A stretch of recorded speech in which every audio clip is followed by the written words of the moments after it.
নমস্কার বন্ধুরা, আমি পলিস ডায়েরিতে আবার আজকে একটা নতুন ভিডিও নিয়ে চলে এলাম। আজ ছিল বৃহস্পতিবার, তাই সমস্ত ঠাকুরঘর পরিষ্কার করলাম।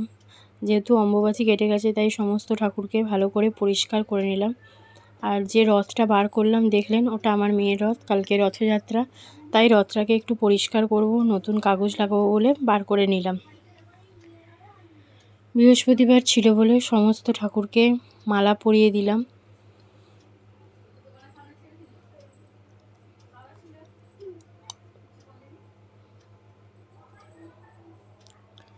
ফুল দিয়ে সমস্ত ঠাকুরকে সাজিয়ে দিয়েছি। ফুল দিয়ে ঠাকুরকে সাজাতে আমার খুব ভালোই লাগে। আর বাড়িতে বেশিরভাগ সময় পুজোটা আমিই করি।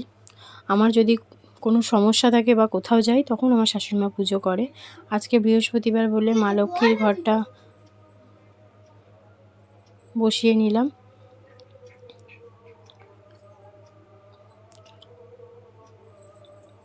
সমস্ত ঠাকুরকে খেতে দেওয়া হয়ে গেছে।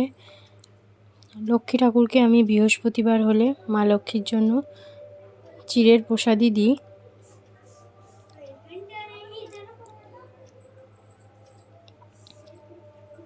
তারপর তুলসী তলায় জল দিয়ে এলাম, ধূপ জ্বেলে সমস্ত ঠাকুরকে দেখিয়ে আমার পুজো কমপ্লিট হয়ে গেছে।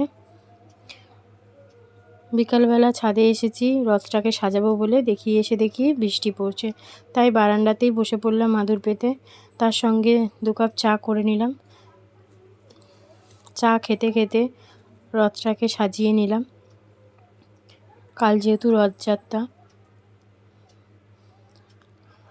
আমার রথ সাজানো কমপ্লিট হয়ে গেল। কালকে পুরোপুরি সেজে জগন্নাথ এই রথে করেই